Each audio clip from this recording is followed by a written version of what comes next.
ओम शांति। ओम शांति मंगेश भाई। ज्ञान पाल भाई, आज देखो बाबा की मुरली में जी मुख्य बातों पर बाबा ने जो जोर दिया है कि बाबा ने कहा कि मूल आधार जो है जी वो है पढ़ाई। सारा मदार जो है हमारा ईश्वरीय जीवन का वो है पढ़ाई, योग और पुरुषार्थ पर, जी याद के पुरुषार्थ पर। तो इस प्रकार से बाबा मतलब रोज नया नया कुछ ना कुछ माल हमको देते हैं ताकि बच्चों की उन्नति होती रहे। जी बाबा ने कहा कि शांति जो है सबसे इम्पोर्टेंट चीज है तुम्हारे पास। जी दुनिया में शांति के लिए ही सारी आत्माएं भटक रही जी और ज्ञान का तो इतना विस्तार है कि पूछो मत। हर सेक्टर में ज्ञान का बहुत विस्तार है, लेकिन बाबा कहते तुमको ज्ञान जास्ती नहीं, तुमको शांति में रहना है। ज्ञान की तिक तिक ज्यादा नहीं करनी है, शांति में रहना है और शांति ही सर्वोत्तम उपाय है। बाबा उन्नति के लिए बाबा ने कहा खास करके कि उन्नति का आधार भी याद और पुरुषार्थ ही है। तुम्हारा पढ़ाई सबसे बड़ा आधार है। हाँ हाँ, उन्नति का आधार भी है और वो बाबा से प्यार, सच्चा प्यार होगा बाबा से। तो बाबा ने कहा कि तुम जो भी दिल में बात होगी, कोई कमी कमजोरी की बात होगी तो बाबा के सामने रख दो। रजिस्टर अगर आपका बाबा के सामने क्लियर रहेगा तो आपकी उन्नति होती रहेगी, क्योंकि उसमें बाबा की दुआएं हमको मिलेगी। तो ये भी बात है। और आज की मुरली में देखिए बाबा ने राव, रंक और रजिस्टर 3 शब्द कहे। बाबा ने कहा ज्ञान रत्नों से झोली भरे रहेंगे तो राव बन जाएंगे, नहीं तो फिर रंक है। और रजिस्टर जितना साफ होगा हमारा, अच्छा होगा रजिस्टर, तो उतनी ज्ञान रत्नों की उछाल आएगी या पुरुषार्थ की उछाल आएगी। ऐसे ही शांति के बारे में और पुरुषार्थ में उन्नति के बारे में बाबा ने बाबा ने कहा बीती सो बीती, बीती बातों को फुल स्टॉप लगाओ। लेकिन अभी बाबा के श्रीमत, हाँ हाँ हाँ, ये मूल बात। और दैवी गुणों पर आज बाबा ने कहा कि बच्चे तो कई बार ये भूल ही जाते हैं कि हम ब्राह्मण है। पुरुषार्थ इसमें धंधे धोरी में ऐसे बिजी हो जाते हैं अपने व्यवहार में, व्यवसाय में, कि हम ब्राह्मण है और वो नशा भी भूल जाता है कि ब्राह्मण सो देवता बनने वाले हैं। तो ये बाबा कहते भूलना नहीं चाहिए बच्चों को, हमेशा उस बात का नशा रहना चाहिए। और आप सुनाइए। आज हमारे साथ हमारे मंगेश भाई हैं मुरली डिवीजन में, और मैं तो होता ही हूँ।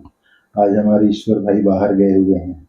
हाँ, तो आज मंगेश भाई जी, आज 2 मार्च 2024 की मुरली रिवाइज करेंगे। हाँ, आपने तो मुरली बहुत अच्छे से सार में सुनाया, कल का भी थोड़ा याद करा दिया आपने और आज का भी याद कराया, बहुत अच्छा बताया। आज बाबा ने कहा है मीठे बच्चे, यह नॉलेज बड़ी शांति की है, इसमें कुछ भी बोलना नहीं है, सिर्फ शांति के सागर बाप को याद करना है। तो आज बाबा ने इसमें कंट्रास्ट बताया। बाबा ने कहा भक्ति में बहुत आवाज करते हैं और तुम्हारी ये नॉलेज में कोई आवाज करने की जरूरत नहीं है, सिर्फ बाप को शांति में बैठ करके याद करना है। और जब याद में बैठते हैं तो कुछ भी बात करने की आवश्यकता नहीं है। याद करते हैं तो अंतर्मुखी होकर के अंदर ही अंदर बाबा को याद करते हैं। तो बाबा इसीलिए कहता है कि शांति के सागर बाप को शांति में बैठ करके याद करना है। फिर आज बाबा ने प्रश्न में कहा उन्नति का आधार क्या है, बाप की शिक्षाओं को धारण कब कर सकेंगे। बाबा ने कहा उन्नति का आधार है एक बाप से लौ। तो बाबा ने कहा है अगर पता है हम सब आत्माएं उस परमात्मा के मासूक हैं तो उससे ऑटोमेटिक हमारा लव रहेगा। अगर नजदीक रहते, शिव बाबा ब्रह्मा बाबा के नजदीक रहते भी उन्नति नहीं होती है तो बाबा ने कहा जरूर लव की कमी है, प्यार की कमी है। अगर लव हो तो बाबा को याद भी करेंगे और क्या उनकी शिक्षाओं को धारण भी कर सकेंगे। उन्नति के लिए सच्चा सच्चा चार्ट भी रखेंगे। बाबा ने कहा अगर बाप से लव होगा तो बाप को याद भी करेंगे, उनकी शिक्षाओं को जीवन में धारण भी करेंगे और उन्नति हो रही है नहीं हो रही इसके लिए चार्ट भी रखेंगे और बाबा से कुछ भी छिपाएंगे नहीं। और बाबा ने खास कहा आत्माभिमानी बनते बनते खुद को सुधारते जाओ। आज बाबा का मुख्य फरमान ही है अपने को आत्मा समझ बाप को याद करो। आज 3 फरवरी 3 मार्च की मुरली में बाबा ने मेन सारी मुरली में ही है हाँ अपने को आत्मा समझ बाप को याद करो तो सतो प्रधान बन जाएंगे। अपने को आत्मा समझ बाप को याद करना है तो विकर्म विनाश होंगे, विकर्म विनाश हो जाएंगे, तमो प्रधान से सतो प्रधान बन जाएंगे। सारी मुरली में आज बाबा ने कहा है, याद पे जोर है बाबा के। मेन चीज बाबा ने कहा, इसमें आवाज नहीं करना है, शांति में बैठना है। दूसरा वो आप मासूक है हमारा, मासूक को प्यार से याद करते हैं। बिल्कुल याद करेंगे तो याद भी रहेगी, हमारा चलन भी सुधरता जाएगा, आत्माभिमानी बनेंगे तो, और उनकी शिक्षाओं को भी धारण कर सकेंगे और याद भी रहेगा। उन्नति से उन्नति होगी। अगर याद लव है तो जिससे प्यार होता है उसकी आज्ञा ऑटोमेटिक व्यक्ति मानता है। बिल्कुल बिल्कुल बिल्कुल। लेकिन पता हुए उस मासूक, ये मेरा मासूक है। जैसे आज बाबा ने कहा है, शादी हो जाती है तो कितना प्यार से याद करते हैं, सगाई हो जाती है, सगाई हो जाती है। तो ये चीज बाबा ने कहा है, पता हुए ये मासूक है मेरा शिव परमात्मा। और ये भी 5000 वर्ष में पूरे कल्प में एक ही बार मिलता है, ऑटोमेटिक लव रहेगा, ये चीज पता हो। बोला बाबा कल के भी सुंदर बात एक पाल भाई, बाबा ने कहा कि मुझे परम धाम में भी बेआरामी हो जाती है। जब बच्चे मुझे याद करते हैं, दुख दर्द में होते हैं, तो फिर मैं ड्रामा के प्लान अनुसार बराबर समय पर आ जाता हूँ। फिर बाबा ने आज मुख्य रूप से आज दिल्ली को भी याद किया। झाड़ और गोला का चित्र लगवा दो, सीढ़ी में तो दूसरे धर्मों का चित्र नहीं होता है, बोला बाबा। और बाबा ने कहा अपने जीवन में धारणा करना है। आज बाबा ने कहा काम महाशत्रु भी है। अगर कोई व्यक्ति धारणा नहीं करता है और बोलता है कि ठगी करना है, ये ठगी के बाद बाबा ने कहा, आज बाबा ने फिर सार में बोला है, अंदरूनी अंदर से बाप की याद की खुशी में रहकर दूसरों को बाप का परिचय देना है। अंदर ही अंदर अनुभव करें, बिल्कुल अंदरूनी बाप से प्यार के लौ में डूब करके वो खुशी होए, फिर बाप का परिचय देना है। सबको एक बाप की महिमा सुनानी है, बाप की महिमा को उसका आनंद लेते हुए, उसका अंदर ही अंदर अनुभव करके खुशी में रहते हुए बाप का परिचय देना है और बाप की महिमा सुनानी है, तब उसको तीर लगेगा, बोला बाबा। फिर बाबा ने कहा आत्माभिमानी बनने की बहुत प्रैक्टिस करनी है। एक्चुअल में जो प्रश्न उत्तर हेडिंग और वरदान स्लोगन जो होता है ना, सारी मुरली का सार निचोड़ा, बिल्कुल निचोड़ा है। हालांकि अंदर में विस्तार में जरूर होता है, बट इसमें भी आ जाता है। तो बाबा ने कहा आत्माभिमानी बनने की बहुत प्रैक्टिस करनी है, कुछ बोलना नहीं है, बीती सो बीती कर स्वयं को सुधारना है, याद की यात्रा का सच्चा चार्ट रखना है। कितनी अच्छी बात है, बीती को बीती, आज के पहले, इस घड़ी के पहले जो कुछ हो उसको बीती करो, अब अपने को अभी से सुधारो। बिल्कुल बिल्कुल। बाबा अभी कितनी तारीख को आए थे अभी बाप दादा, कौन सा डेट था पिछला, उसमें भी बाबा ने कहा मैं बीती को बिंदी कर दिया हूँ बच्चे, अब आगे बढ़ो। बिल्कुल बिल्कुल। कितनी अच्छी बात की, कितनी मतलब बाबा क्षमा का सागर है ना, क्षमा का सागर है। इसलिए वो कहता है कि बच्चे जो अभी तक भले तुमने जो कुछ किए विकर्म, क्योंकि कलयुग है तो विकर्म ही होने हैं आत्माओं से, तो भले विकर्म है, लेकिन भले पुरुषार्थ में अलबेलापन रहा, लेकिन अभी सुधरो, अभी इस पॉइंट से सुधरो। क्योंकि बाबा जानता है अगर बीती का चिंतन किया तो बीती तो खराब हुआ है, बिल्कुल बिल्कुल। हाँ फुल स्टॉप लगाओ, बीती को अब आगे बढ़ो।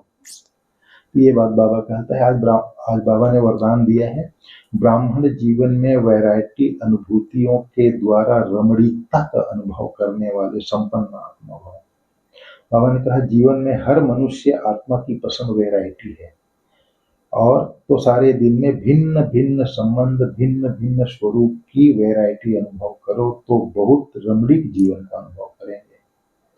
फिर बाबा ने कहा ब्राह्मण जीवन भगवान से सर्व संबंध अनुभव करने वाली संपन्न जीवन है, इसलिए एक भी संबंध की कमी का अनुभव नहीं करना। अगर कोई छोटा या हल्का संबंध भी मिक्स हो गया देहधारी के साथ, तो बाबा ने कहा सर्व शब्द समाप्त हो जाएगा, और जहाँ सर्व है वहां ही संपन्नता है।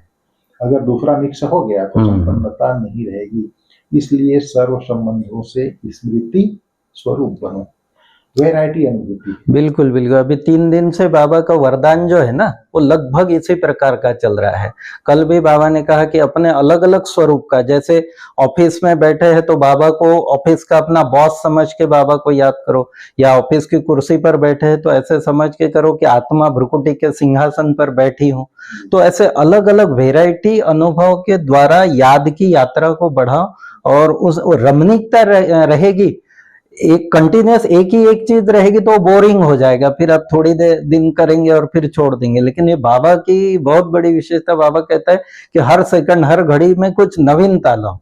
तो नवीनता आज भी उसी प्रकार की कि बाबा से सर्व संबंधों का अनुभव करो। लेकिन बाबा ने बहुत अच्छी बात आज अंडरलाइन कराई है, अगर किसी भी देहधारी के साथ, व्यक्ति वस्तु वैभव के साथ छोटा या हल्का भी संबंध मिक्स है, हाँ, तो सर्व शब्द समाप्त हो जाएगा, और जहां सर्वन, हाँ, सर्व संबंध समाप्त हो जाएगा। इसलिए सर्व संबंधों की स्मृति स्वरूप बनो, सर्व संबंधों के स्वरूप की स्मृति में। हाँ, कल बाबा ने कहा, हाँ, हाँ, ये स्मृति स्वरूप शब्द है, हाँ, बोलने के लिए स्मृति स्वरूप है, लेकिन कल बाबा ने कितनी अच्छी डेफिनेशन वरदान में बोला था, हाँ, हाँ, भिन्न भिन्न स्वरूप की स्मृति में। हाँ, हाँ, स्वरूप, हाँ, जैसे 5 स्वरूप की ड्रिल बोला है, तो 5 स्वरूप के ड्रिल की स्मृति में रहो। जैसे स्मृति स्वरूप शब्द आता है तो ऐसा लगता है कोई कठिन शब्द है, हाँ, हाँ, लेकिन स्वरूप को सामने, बिल्कुल बिल्कुल, स्व का रूप, जैसे मैं बिंदी हूँ, हाँ, मैं फरिश्ता स्वरूप हूँ, मैं देवता स्वरूप। माने दिन भर भी हमारी दिनचर्या में, जैसे सुबह उठते ही तो एक बच्चे के रूप में, तो बाबा हमारे माता पिता है, उस रूप में बाबा हमको उठा रहा है, फिर बाबा हमको तैयार कर रहा है, बाबा शिक्षक बनकर पढ़ा रहा है, खुदा दोस्त के साथ मैं भोजन कर रहा हूँ, वॉकिंग कर रहा हूँ। तो इस प्रकार से बाबा कहता है कि वैरायटी हर चीज में अनुभव करो, और बाबा का साथ लो उसमें हर कर्म में।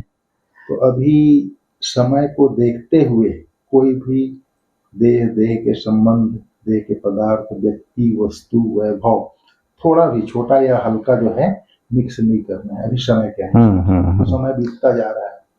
फिर आज बाबा ने कहा है, बाप समान अव्यक्त रूपधारी बन प्रकृति के हर दृश्य को देखो तो हलचल में नहीं आएंगे। बाबा जैसी स्थिति में जाकर वो सब देखना पड़ेगा तब। तो दृश्य क्या होता है, दृश्य को मैं आत्मा दृष्टा हूँ, देखने वाला। तो बाप समान जैसे हम अव्यक्त, व्यक्त से अव्यक्त, या तो अंतर्मुखी होकर के, यहाँ शरीर में है तो अंतर्मुखी होकर के, या जैसे बाबा है साक्षी भाव, इस शरीर का मालिक हूँ मैं, शरीर से भिन्न होकर के भी देख सकते हैं। दोनों बातें हैं। एक तो आत्मिक स्वरूप में अंतर्मुखी होके देखो, या तो अपना फरिश्ता रूप देख के उस प्रकार से अलग करो अपने को। तो अंतर्मुखी हो जाएंगे तो क्या होता है, अंदर में चिंतन चलता है, बात समझ में आती है। तो साक्षी भाव हो जाता है, मैं आत्मा इस शरीर से करा रही हूँ, इस शरीर की मालिक हूँ, कर्म इंद्रियों के द्वारा करा रही हूँ। उस अवस्था में रह के दृश्य को देखेंगे तो हलचल में नहीं आएंगे, क्योंकि जब अंतर्मुखी हो जाते हैं तो तीनों काल का ज्ञान चिंतन में आता है। फिर उस अवस्था में रहते हैं तो ये अव्यक्त स्थिति है। या तो बाबा ने अवस्था बताई दी है, हमारा 3 वतन है, परम धाम, सूक्ष्म वतन, ये तो यहाँ से सूक्ष्म वतन में जैसे बाबा बैठा है, इस दुनिया की हलचल को देख रहा है, बिल्कुल वो खुश है, मौज में, क्योंकि वो फिल्म को देख रहा है, फिल्म की सीन जो है एक्यूरेट सीन क्रिएट हो रही है। तो या तो वो अवस्था बना सकते हैं, या अपने अंतर्मुख होकर के अव्यक्त अवस्था बना करके कोई भी दृश्य को देखेंगे, प्रकृति के हलचल को देखेंगे तो हलचल में नहीं आएंगे। और बाबा ने आज खास कहा है, अपने को आत्मा समझ बाप को याद करो तो जन्म जन्मांतर के पाप खत्म हो जाएंगे। तो आज बाप का फरमान ही था, आज अपने को आत्मा समझो और बाप को याद करो तो तमो प्रधान से सतो प्रधान बन जाएंगे। बाबा ने कहा, अपने भाई हैं हम आत्माएं, ये चीज भूल जाते हैं, इस कारण तमो प्रधान बन जाते हैं। ठीक है मंगेश भाई, ठीक आप आए, अच्छा लगा मुरली रिवीजन में। थैंक यू पाल भाई, आपके कारण ये ज्ञान रत्नों से खेलने का हमको अवसर मिला। ज्ञान, बाबा कहता है योग में जो ज्ञान तलवार में जौहर तभी आएगा जब योग की शक्ति होगी। तो ज्ञान रत्नों से खेलेंगे, ज्ञान रत्नों से झोली भरी रहेगी तो खुशी भी रहेगी, उमंग उत्साह भी रहेगा। हमारे मंगेश भाई बहुत ही अच्छी आत्मा है, पुरुषार्थी आत्मा है, आप लौकिक में भी पोस्ट ग्रेजुएट हैं, यहाँ रेलवे ऑफिस में सेवा करते हैं, बहुत ही पुरुषार्थी आत्मा है। और मंगेश भाई का अनुभव एक दिन कुमार लाइव का भी सुनेंगे। ओम शांति मंगेश भाई। ओम शांति।